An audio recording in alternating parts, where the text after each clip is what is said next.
Moses, Ramesses, you grew up together, close as brothers. Keep each other safe. Always. You know something's wrong. You've always felt it.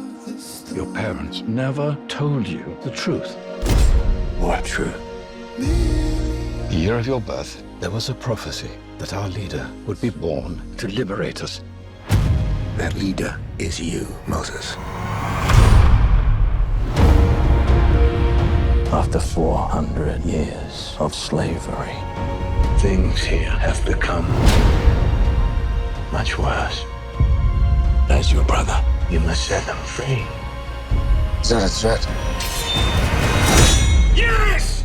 I want Moses and his family dead. What is the most important thing in your life? You are.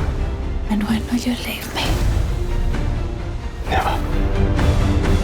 Let's just see who's more effective at killing. You or me. Ramesses! Is it meant to humble me? Because it will not!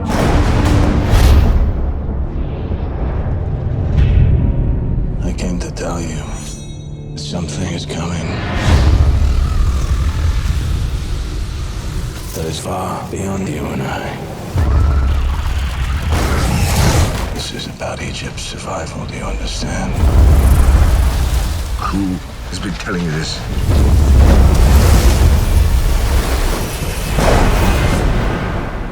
God. I am a god. I am a god! Follow me and you will be free! We're going to recapture 400,000 slaves. We're not recapturing anyone. There is a sea ahead and an army behind! Ready yourselves!